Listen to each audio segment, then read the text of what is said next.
about music that opens our hearts, don't you think?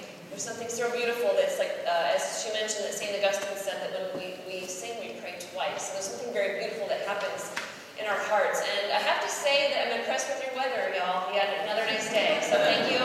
The Texan thanks you very much. I appreciated it. And just outside praying for you and thinking of you today. And so today we're going to go into deeper areas of mercy and healing and how Christ comes to encounter you in a very particular way. And I don't know if I mentioned this last night, but as you know, I travel a lot. And so when you go out in public dressed like this, very interesting things happen to you all the time. Can I just tell you that? I have tons and tons of stories from the beautiful to the horrendously awkward, the things that people say to me. Sometimes they pet me like I'm in a dangerous species at the zoo. Sometimes they don't really know what to say, so they blurt out things. But I love to hear stories because I hear a lot of stories. So maybe you've heard me tell this story, you've heard me speak before. But I lived many years ago in Seattle, Washington, as I mentioned. And Seattle, Washington, not exactly the bastion for Orthodox Christianity. Okay, can I just say that right now? And the national religion of Washington State is recycling, so don't mix up the glass and the plastic, go straight to hell. Okay, that's what happens in Washington. So I am in the grocery store, as I usually am when these things happen to me, minding my own business, getting kale because nuns eat kale. And so I'm standing in the produce section, putting kale in the bag, and all of a sudden, out of the corner of my eye, I see a man approaching me very quickly. Very quickly. I'm like, okay, incoming, 9 o'clock, incoming, And I'm kind of bracing myself because I never quite know what's about to happen. So this man comes up to me, and he's about 65 years old, and he just has this look of pure joy in his face, and he comes right up to me and says, "Are you a nun?" And I said, kale in hand, I said, yes I am. I'm a nun. He said, wow, they still make nuns? And I said, yes sir, they still make nuns. And then he launched into this story of when he was in 3rd grade and Sister Patty, and how much he loved her. And he said to her, "Sister, I got the ruler, but I deserved it every single time. I will admit that. I deserved it every single time, and I loved them." And in a second, he was telling me this story, and he went from being a 60-year-old man to a 3rd grade boy, and his face was radiant. He was telling me how much he loved the sisters, and how much he loved the school, and how he'll never forget Sister Patty, and how wonderful she was. And I couldn't, because I don't always hear that story, I can tell you that. And so he told me this whole story. And it was for a moment, like we talked about last night, he was lost in time. And then he kind of came back to this grocery store in the middle of downtown Seattle, and he just kind of looked at me and he said, "I love them, sister. I love them so much." And he said, "Thank you. Thank you." And he just walked away. And I think, those kind of moments where I don't know his story. He didn't tell me the rest of the story. His father was talking about it in his homily. I don't know the rest of the story, right? I don't know if he still goes to church. I don't know if he even believes in God.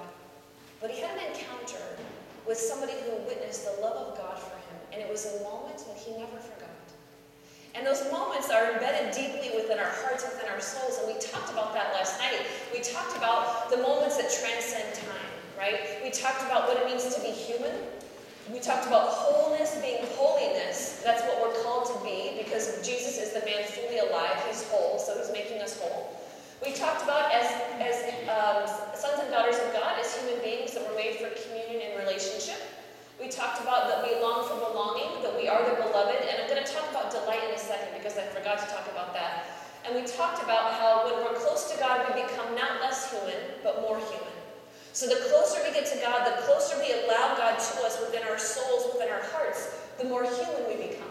We become radiant and luminous and very beautiful. And we talked about the question last night of where have you come from? And so the question from last night and the question that I'm going to ask you tonight are really indirect questions that Jesus asks the disciples on the road to Emmaus. Because in the road to Emmaus, what happens, just like you and me, they too have their own little vision of who God is. And what Jesus does, like we talked about last night, he gloriously disrupts their entire narrative of who they think he is. And so he encounters them on the road to Emmaus, the Gospel of Luke chapter 24, which we're going to hear in the Easter season, the octave of Easter. We're going to hear that story. And he starts to ask them questions about what they're talking about. So really he's asking them, like, where have you come from? Where have you come from? What's your story? What's going on? And they start to tell him, we'll pick that up tomorrow night.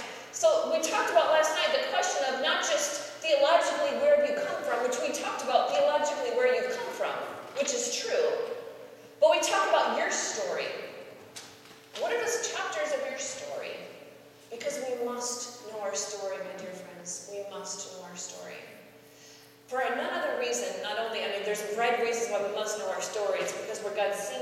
life into us. But I can tell you this, I believe it's the 12th rule for St. Ignatius, his rules of discernment. He says this. He says, Satan is like an astute military general, and he patrols the borders of your soul, and he will attack you at the weakest part of your soul. Have you ever in your life struggled with something over and over and over and over again? Like you go to confession, it's you again with the same sin. You're like, it's just me, Father, let's be really honest. I'm here again with the same sin, okay? Here we go. Same thing. Why is that? Why does that happen? Is because Satan is very smart. He's very economical. And he attacks us at the foundations of our castles because he knows that's where he can do the most damage with the least amount of effort. Because see, Satan knows our story. He knows it very well. And the lies that he speaks to us are tailor-made just for us. And so what God does, but see, what God does in that, which is so great, the priest that mentored me, one of the reasons why I'm a religious sister today is because a priest mentored me and changed the course of my destiny. You talk about somebody who was luminous and who radiated Christ. Up until that time, I had never met anybody like that before. And when he came into my life, he was heaven sent into my life to rescue this broken young woman. I had never seen anybody that was that fully alive. And he was a Jesuit for a long time, so he was steeped in Ignatius spirituality. And he would always tell me this, wherever you're struggling the most, so all of us in life have areas that we struggle. He said, not only is Satan trying to attack you there, but he said, that's the very place of grace that God is making you stronger. So on the other side of every temptation, no matter what temptation it is Christ already there in your soul, giving you the grace to make you stronger. And Satan will always, because he's very impatient, will always overplay his hand. And a few months ago in the Magnificat, if you get the Magnificat, there was a great reflection by a priest who was an exorcist. And it was such a great example of this, to kind of launch us into this evening. He said that he was trying to exorcise a man who refused to be exorcised, because to have your will, it has to engage your will. To be delivered from the demons means you have to give your will, because God cannot force that upon you. And the man would not go to confession. He was trying to get the man just to go to confession, because a confession is like worth 1,000 exorcisms. So he's like, can you just go to confession and confess your sins? And the man was not going to go. And so the priest, we talk about a battle of the wills, he just was trying to get the man to do this, and the man wouldn't do it. He wouldn't do it. But that priest loved so well, he was not giving up on that man. The demon inside the man grew so impatient that he began to speak out of the man's mouth, and he said, why are you wasting your time with this man? Do you know what he's done? And he listed out all of his sins. All of them, right? So all the priest had to do was put on a stole and he said, just come here, come to confession, just say yes. That's all I need you to do, is just say yes, just say yes. So the priest listed all the sins that the demon named, one by one, and the man said yes, and the man was exorcised at that moment. That is the power of God's love for us. So in my dear friends, wherever we have struggle in life, that is exactly the place where God's mercy is just pouring into our hearts to transform us, So, with that in mind, of God's mercy pouring into our lives and knowing our story, my question for you tonight is, where are you going? So where have you come from, and where are you going? What's the trajectory of our lives? Because our lives are not aimless. God is goal-oriented. God is ordered. If you read the prologue of the Gospel of John, it says, in the beginning was the Word, and the Word was with God, and the Word was God. And that word, the Greek, is logos, which means word, but it also means order. God has an order. It's one of the things I love about being Christian, is because to be Christian means to be very rational. Christianity is a rational religion. It makes sense. So God is always leading us into order. So God is heading, our journey is pointing somewhere. Like any story that you read, the story always has a trajectory to the story. So we are not here kind of lost in aimless moments of time with no kind of beginning and no end. Our lives are on a journey. They're going somewhere. And we know that ultimately, God willing, his heart is for us, we're headed back to God. We came from God and we're going back to God. And ideally, we're bringing as many people as we can with us into the merciful heart of God. But I think we all know it's probably very easy to get lost along the way, isn't it? I think we talked about that last night. I think we all have moments in our life where we say to ourselves, now what am I doing here again? Like, what's the point of this?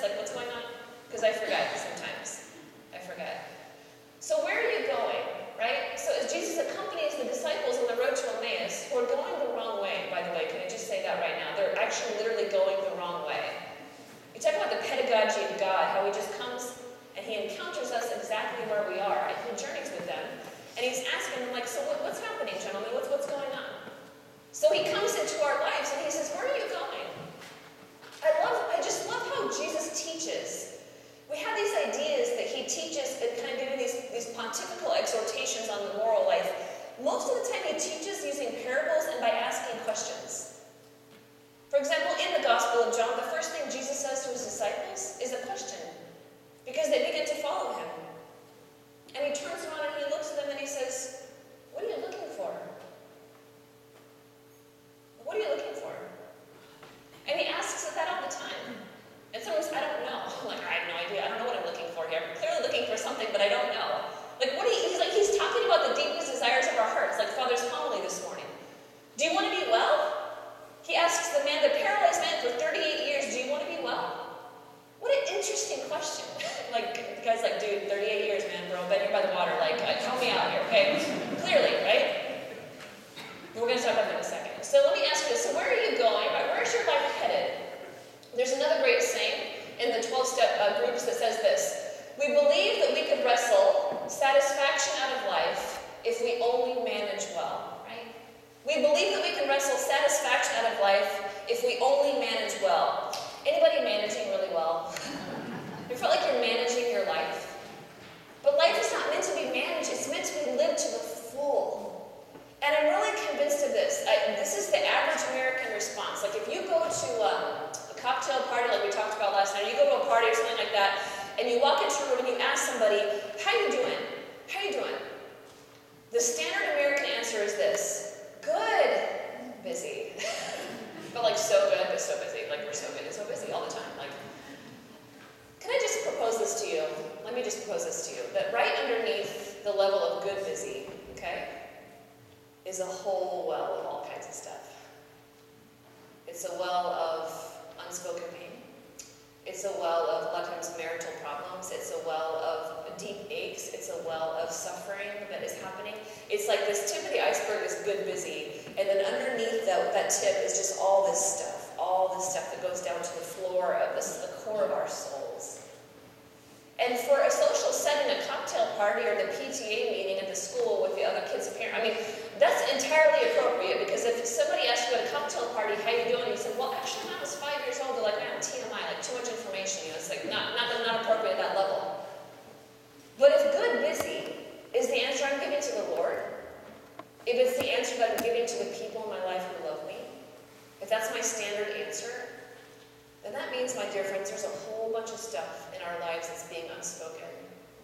And I guarantee you, like we talked about yesterday, that stuff doesn't go away, okay? So what God is coming to do, he's coming into our life not to make us good people. So Christianity is not behavior modification, it's not reform school, okay? So he comes into our life, and he says in the Gospel of John, chapter 10:10, he says, the thief comes to steal, kill, and destroy, but I came that you might have life and have it to the full. This is why mediocrity will never satisfy us. We will never be satisfied with mediocrity. We settle for it, and I've settled for it in my life, and we all have parts of our life, I think, we settle for mediocrity, and we say to ourselves, well, this is as good as it's going to get. My marriage, he's not going to change. This is as good as it's going to get. My faith life, it's not going to change. My church, it's not going to change. My kids, they're not going to change. My grandkids, I've been, nagging all those kids to go to church. They don't go to church anymore. I guess this is as good as it's going to get, so I'm just going to have to settle in and manage well.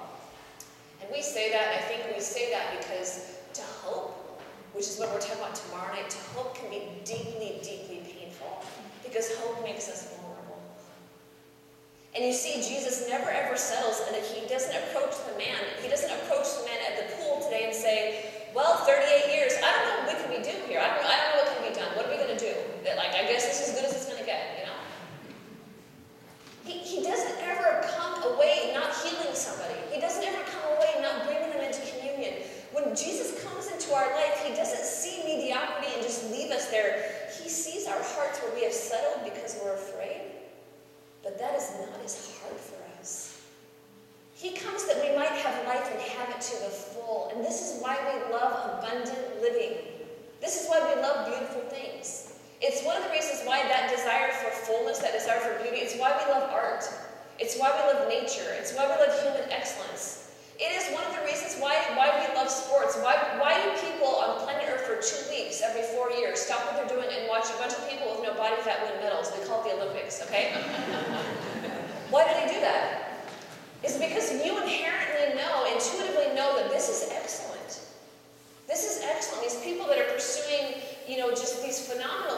sports, we know, and even if you don't like sports, you can appreciate like this. That's something, man.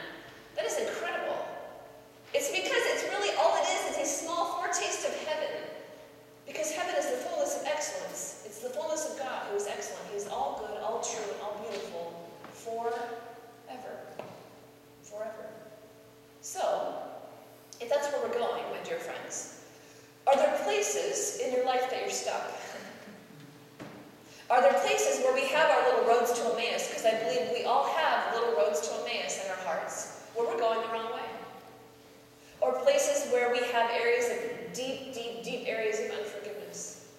Or deep areas of trauma. Do we have secrets in our life that we've never told anybody? Do we have things that are happening in our lives that nobody knows about? Do we have areas of our life that we're really angry and we've never been able to even look at that? Because those keep us from pursuing life abundantly. And what happens is when we live in places that are stuck, we live in mediocrity and we settle for it, okay? So where for you, my dear friends, where do you need Jesus to bring healing into your life? Where do you need him to come right now and bring healing into your life? Because we talk about the origin of healing, and we talk about the origin of excellence, and we talk about the origin of brokenness. And it comes from, as we know, bear with me here, from the garden, from original sin. This is Michelangelo's rendition of Adam and Eve having to leave the garden. This is on the Sistine Chapel. This is the Sistine Chapel.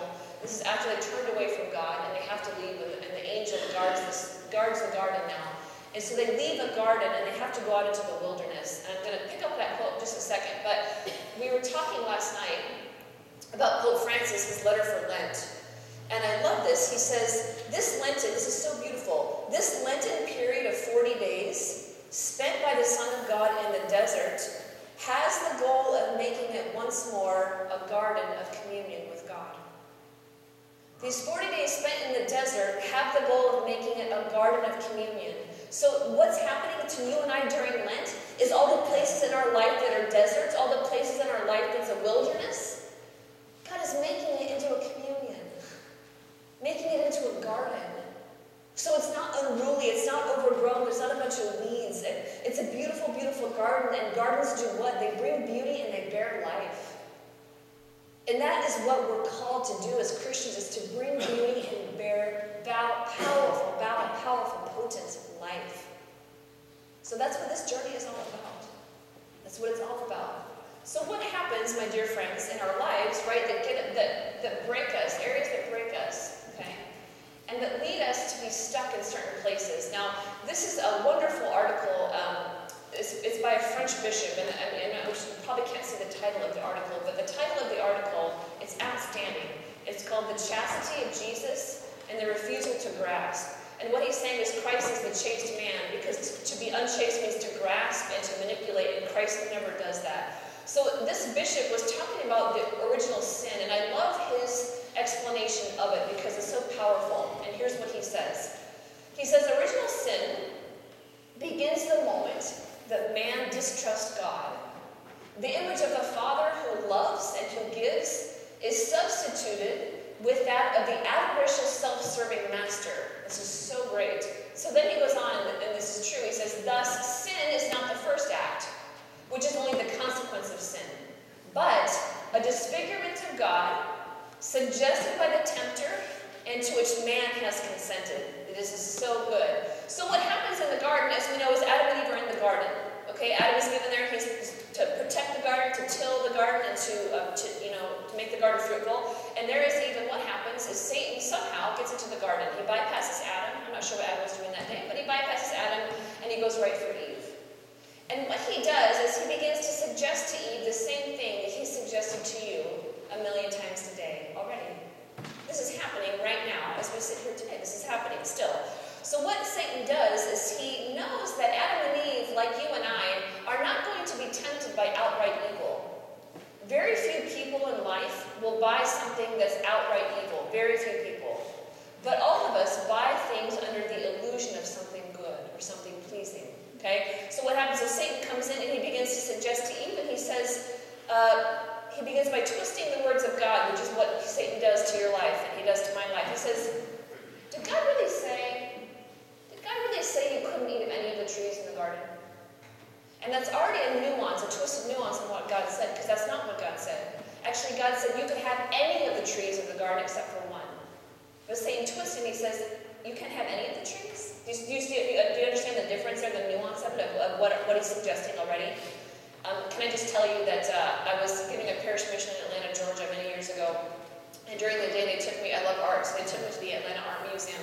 And I kid you not, in the local artist section there was a painting of the Garden of Eden painted by a local Georgian. It was this exquisite, beautiful picture of the garden. And in the middle of the garden was not an apple tree, it was a peach tree, right? Because they're Georgian. So I'm like, oh, good one, right? So, so he goes right for her, yes, and he begins to twist that lie. And then she starts to engage with Satan, which you and I never do that. We never do that. We always turn to God, and God wins that battle. You and I never directly engage with Satan, but she does. And she says, well, actually, God said we could have any of the trees except for one, but we can't even touch it lest we die. So now she's adding words to what God said, because he said nothing about touching it. You see how the story is unraveling very quickly? And it's at that moment that Satan goes right for the throat, which is what he does to you and me every single day. And he's like, oh, no. That's actually not true. See, because God knows as soon as you eat from that tree, you're going to become like him. I'm paraphrasing. God knows you're going to become like him. And he doesn't want you to become like him. You're not going to die. He does not want you to become like him. What he's saying to Eve is that God is holding out on you. He's not a good father. He is not a good father who loves and who serves you. Who God is in your life is an avaricious, self-serving master. So what happens is the first sin, that first lie that they buy into, is a disfigurement of God. That God is not here for you. He doesn't love you. You're by yourself. That you have to figure it out on your own. That somehow God is holding out on you. That the moral laws in life are there to somehow restrict your freedom. So God's, he's suffocating you. So you better define life, you better define love, you better define what it means to be man and woman on your own, because God doesn't love you and he's holding out on you. And it's such a vindictive lie, right? And so what happens is Eve looks at the tree and she sees that it's good for fruit and it's pleasing to look at, and she takes to eat it and she gives it to her husband, and he eats it, and their worlds shatter. Because before that, it's very interesting, even to read biblical scholars when they talk about Genesis. It's hard to imagine, because we live in such a state that's diminished in a certain way. Like, it's hard to imagine what that would have been like for Adam and Eve before the fall, because they were perfectly ordered. Their intellects were ordered toward the truth, like their wills were toward the good. Their emotions, their passions, they had them to the full. But their passions and their emotions helped them live a gloriously beautiful life. Their physical nakedness, they were naked without shame. Adam and Eve's physical nakedness was a sign of their interior nakedness, that they didn't use each other. There was no domination, there was no control, there was no silent treatment. There was no grasping, there was no addiction, there was no lust. John Paul II, in his work, The Theology of the Body, he says that Adam and Eve, I love this, Adam and Eve looked at each other with the peace of the interior gaze. And they beheld one another in love. Complete and total love. God walked with them in the breezy time of the day. Like, the breezy time of the day would come and he would walk with them in the garden.